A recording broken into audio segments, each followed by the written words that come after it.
Ti ringrazio per l'autorevole, ma in realtà non è che io sia autorevole, sono semplicemente uno che come tanti di voi ci lavora tutti i giorni e pancia a terra per far andare avanti il turismo come possiamo.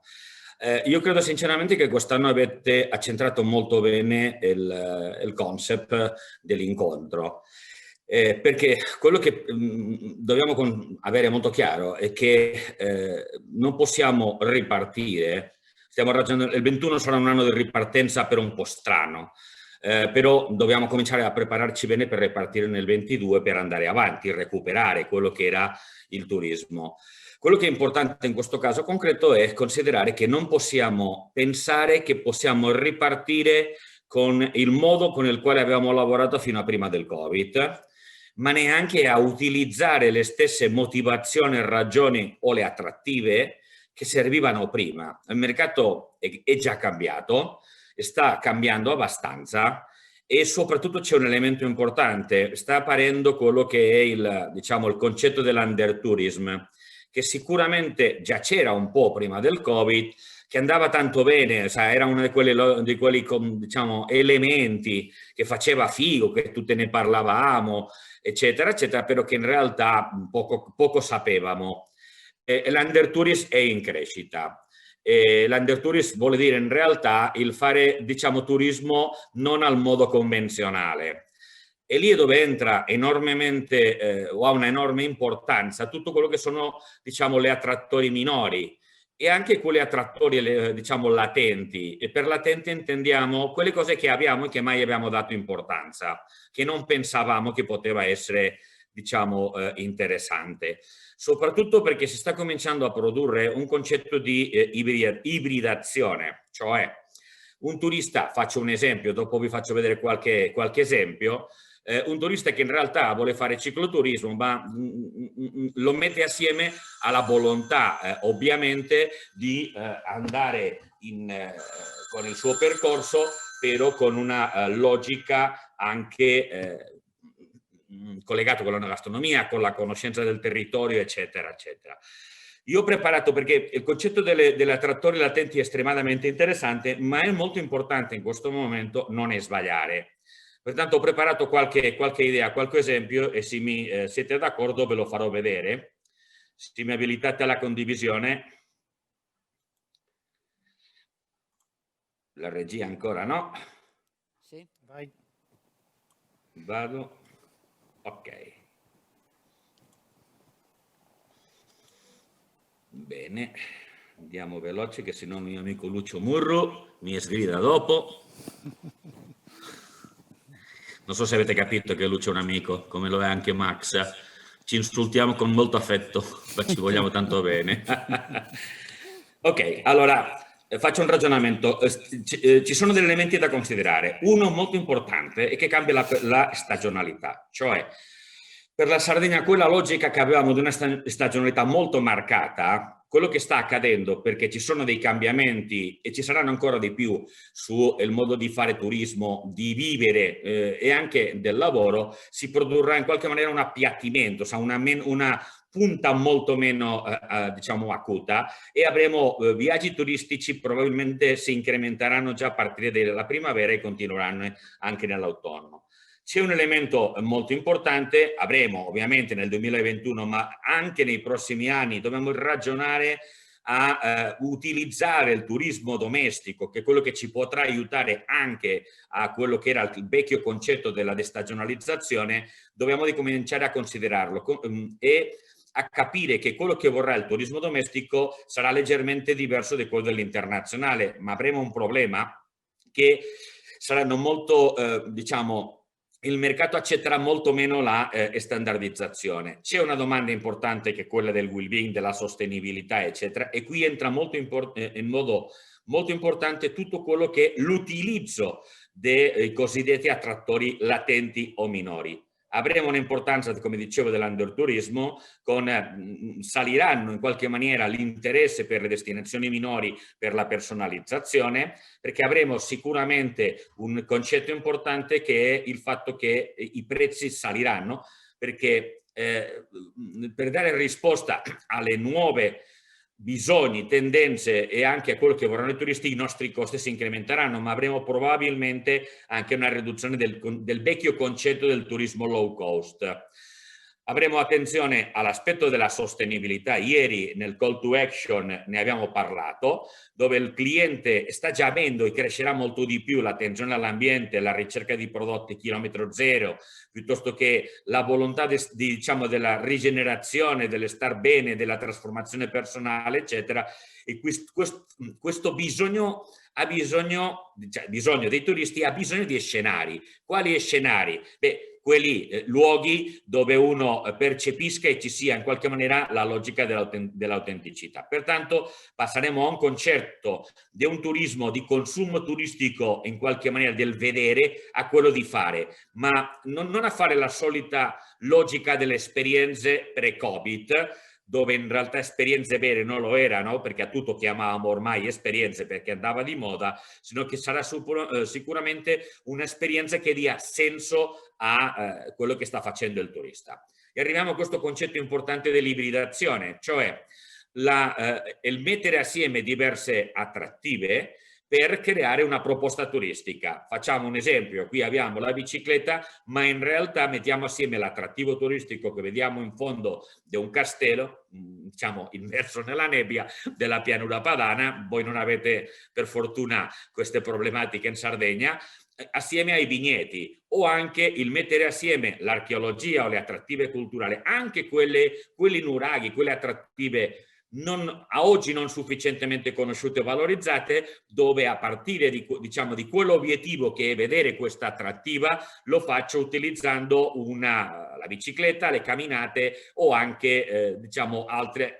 Si tratta fondamentalmente di inserire all'interno di proposte turistiche che non dimentichiamo che devono essere revisitati, cioè un elemento fondamentale che penso purtroppo che in Italia non ne stiamo prendendoci molto sul serio, è quello che dobbiamo di riprogettare, riorganizzare, reingegnerizzare le nostre proposte turistiche, perché rischiamo che molte non abbiano o non recuperino l'interesse che avevano prima. Faccio un esempio, come attrattiva minore, una iniziativa, un progetto che sta già partendo molto bene, per esempio in Sardegna, nel Sulcis, è il concetto del turismo marinaro, cioè l'utilizzo di attrattive che apparentemente non hanno, diciamo, attrattività turistica, non so, l'attività dei pescatori, beh, creare a partire di questo attrattività turistica, e si può fare. Faccio un altro esempio, non è in Italia, beh, c'è l'allevamento dei tonni, apparentemente non ha nessuna attrattività turistica, boh, dipende, perché ti posso organizzare l'esperienza di andare a nuotare all'interno della gabbia dove si trovano i tonni, fare un'attività esperienziale, accompagnato ovviamente di tutti, diciamo, i servizi turistici, eccetera. Abbiamo un nuovo prodotto, cioè questo è un caso, un'attrattiva latente, c'è lì in mezzo al mare una gabbia dove c'è l'allevamento dei tonni, e spesso questa è un'iniziativa che si sta facendo in Catalogna, in Spagna. Vorrei dire che sono i tonni che spesso sono pescati nelle acque della Sardegna, che sono dopo portati per fare l'ingrasso là. Qui abbiamo un buon esempio di attrattiva latente. Osservate che questo concetto lo stanno già utilizzando alcuni dei nostri competitor. Qui abbiamo per esempio delle reti di prodotto a partire di città piccoline che non è che abbiano nessuna attrattiva particolare, non hanno una grande motivazione, ma ti inventi, perché è veramente inventato, il concetto di città con carattere, cioè città carine da vedere, o anche tutto quello che sono, diciamo, borghi, o anche, come vedete, il Serraglio, una cittadina, una capitale che ha il quartiere del porto. Beh, tento di utilizzarlo e creare a partire delle attrattive latenti come, diciamo, le case dei pescatori, i bar dei porti, eccetera, gli do una caratteristica e creo in qualche maniera una proposta specifica. Sono attrattive latenti che prima del Covid probabilmente nessuno ci avrebbe pensato, non si avrebbe mai scommesso in pensare che questo poteva servire per creare attrattive turistiche. Beh, si tratta fondamentalmente di ridisegnare il prodotto a partire di attrattive minori. Pertanto, diciamo, la valorizzazione di queste, diciamo, perché quello che è molto importante per noi operatori turistici da adesso in poi e avere un pensiero, diciamo, out of the box, cioè tentare di uscire del classico seminato, di ripetere costantemente le stesse proposte, perché il mercato è cambiato e sta evolvendo. Pertanto i nuovi valori del mercato, della gente, partono fondamentalmente sulla diversificazione, vogliono narrazione e relazione e vogliono ancora di più sentirsi local. Su che cosa dovremo lavorare? Per esempio in Sardegna, dobbiamo di lavorare con la logica della diffusione dei flussi per evitare gli assembramenti, non per la logica Covid, sino perché stare tutti assieme in qualche maniera, le classiche spiagge affollate, non sarà più una richiesta del mercato. Ci servirà perché dobbiamo di ampliare l'offerta, perché il mercato vuole diversificazione, vuole una ampia offerta, ma soprattutto anche dobbiamo di andare a ragionare a rinnovare la clientela. E guardate, la clientela non più del futuro, da domani, dal post-Covid, cioè 2023, 2024, eccetera, saranno fondamentalmente i cosiddetti millennials, che hanno bisogni che sono diversi al turismo che abbiamo avuto fino adesso, cioè la generazione nella quale siamo buoni esempi, sia Lucio come Max, come Antonio o come il sottoscritto. Cioè, quello che a noi e anche altri turisti ci piaceva e ci andava non è esattamente quello che oggi i millennial stanno cercando. Verso quale turismo? Un turismo più sostenibile e responsabile, con una grande dose di esperienzialità nella proposta turistica, considerando che dobbiamo di utilizzare le attrattive, diciamo, minori, latenti o anche quello che mai abbiamo pensato in fare come attrattiva, al fatto che siano o alternativa o anche complementaria, perché la logica dello slow, non inteso, diciamo, con logica diciamo, mercantilista, sino come logica di attività sul territorio, si sta imponendo. Pertanto noi dovremo creare nuovi spazi di offerta turistica utilizzando nuovi prodotti e soprattutto questi prodotti devono essere costruiti a partire dagli attrattori locali che una destinazione ha. E come dicevo, qui per esempio abbiamo un esempio. Questa è diciamo, la proposta che ha lanciato da qualche settimana la Catalogna diciamo, per mettere in valore tutte quelle attrattive, diciamo, non sufficientemente valorizzate all'interno del territorio. Come lo fanno? Considerando che il turista nei prossimi anni si muoverà fondamentalmente tramite gomma, hanno creato il Grand Tour, il vecchio concetto del Grand Tour. Ma in che modo questo? Loro ti organizzano, ti promuovono, ti strutturano una proposta dove puoi scoprire tutto quello che sono destinazioni minori piuttosto che le attrattive che mai avresti pensato, perché uno andava in Catalogna fondamentalmente per andare a Barcellona piuttosto che per andare alle sue spiagge della Costa Brava, eccetera. Stanno mettendo in valore tutto quello che è l'interno. Quali sono le possibili strategie per questi attrattori? Abbiamo tanti esempi, i francesi si stanno già muovendo, nel senso che all'interno, diciamo, di un'attrattiva come sono le grotte hanno ricreato in qualche maniera diciamo, la storia con le testimonianze rupestre. Abbiamo l'esempio ormai già noto dei Puy du Fou, piuttosto che l'abbiamo visto l'anno scorso con in Call to Action, l'esempio di Bidonissia, cioè in Svizzera, diciamo, il passaggio, il peso dei romani è stato minimo. Loro hanno valorizzato totalmente, per una regione che non ha assolutamente nessun attrattivo turistico, questo è diventato l'attrattivo. Ci sono tanti esempi, come per esempio anche quello di allargare la gamma di attività turistiche, per esempio nel balneare, attraverso la valorizzazione del patrimonio che abbiamo, diciamo, particolare, tutto legato al mare, piuttosto che anche creando delle proposte turistiche, diciamo, con i bambini, per creare, diciamo, per trascinare in qualche maniera anche le famiglie a partire non diciamo, delle attrattive classiche, delle spiagge, eccetera, su tutto quello che si costruisce come narrazione, fondandosi in qualche maniera sulla storia e sulla cultura del luogo. E questo ci permetterà ovviamente, come esempio nel caso del balneare, passare dalla logica che oggi, fino ad oggi abbiamo, a lavorare utilizzando la valorizzazione di questi attrattori locali per creare prodotti targetizzati per diversi tipi di clientela. Un esempio, che in Italia è interessante, ma che soprattutto in Sardegna potrebbe essere molto sviluppato, sai, valorizzare la unicità delle destinazioni a partire da un attrattore che è quello della popolazione locale, l'attività economica, cioè questo concetto del pastore per un giorno, cioè vado a vivere, a condividere, a conoscere in prima persona il lavoro che fa un pastore con il gregge, cioè, elementi che probabilmente non ci avrebbero più di tanto con una vecchia logica o pre-Covid, possono diventare un elemento importante. Così in questa zona hanno rivitalizzato la zona utilizzando quello che è l'attrattività naturale del territorio, cioè l'attività diciamo dei pastori, agricola, eccetera, eccetera.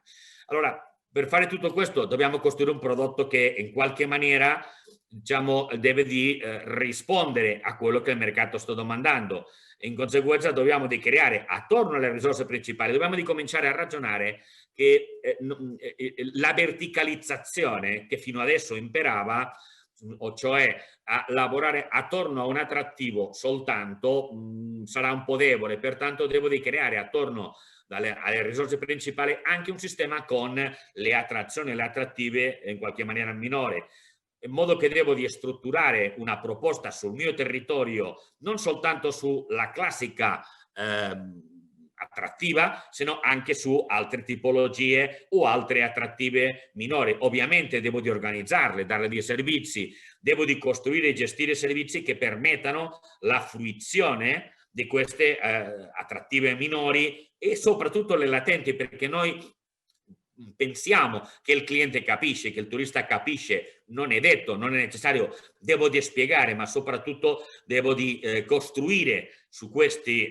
come abbiamo visto alcuni esempi prima, devo di costruire delle attività e delle esperienze che abbiano un alto valore aggiunto. Devo mettere e sfruttare tutte le risorse e servizi, l'esempio dell'attività dei pescatori e la barca dei pescatori, che non è soltanto il fatto del pescaturismo. Cioè, io posso fare una proposta turistica che stiamo già facendo in Sulcis, che è marinaio in terra, cioè visita al porto, guide accompagnate, eccetera, che mi raccontano le differenze fra le rette, perché una barca è fatta così, a cosa serve, eccetera. Vado a trovare il pescatore che mi racconta, vuol dire, su elementi che probabilmente noi con la logica classica tradizionale non avremmo mai considerato, possono diventare sicuramente, perché è un attrattore latente, il pescatore in questo caso o il pastore eccetera, devo di costruire un'attrattiva turistica. Devo soprattutto valorizzare, perché il mercato sta andando già in quella impostazione, la componente umana diciamo, del territorio dove c'è l'attrattiva turistica, e devo di utilizzare anche le persone del luogo, perché detta un po' così suona male, però in realtà è così. Le persone, la tradizione, la gente, le nostre abitudini culturali, sociali, eccetera, sono un'attrattiva latente, ma che va costruita e soprattutto va gestita con moltissima cura e attenzione per avere un ottimo rapporto fra territorio e anche fra i turisti. E soprattutto devo di adattare l'offerta diciamo, alla logica della promozione, perché ci sarà ancora di più, c'è già in atto un'evoluzione, o meglio detto una trasformazione dei canali di commercializzazione digitale, che saranno sempre meno di più, come dire, generalisti o orizzontali e molto più orizzontali, perché rispondono fondamentalmente alla logica delle community. Abbiamo davanti da noi diciamo dei tempi complicati, però sicuramente entusiasmanti, e che sicuramente se lavoriamo bene, azzecchiamo e ci diamo in qualche maniera una mossa veloce, possiamo portare dei buoni risultati e accelerare questa ripresa, intendendo un elemento o considerando un elemento di base, cioè se già prima era, diciamo, la domanda a comandare, ancora in questo momento è in crescita accelerata questo fenomeno, dove è la domanda e non più l'offerta a decidere e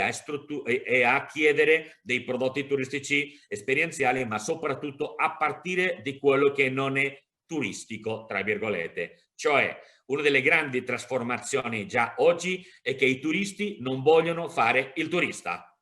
E questo è un gioco, però in realtà noi dobbiamo di sforzarci in creare delle proposte utilizzando tutto quello che è latente, e lì abbiamo un ampio diciamo, possibilità per creare delle proposte turistiche che siano il meno turistico possibile. Io mi auguro di aver dato degli elementi che possono far riflettere, perché come tutti voi sapete voglio molto bene la Sardegna, in modo che possiamo darci tutti una accelerata per in qualche maniera migliorare la nostra competitività e attrattività nel nuovo scenario post-Covid che si apre. Grazie.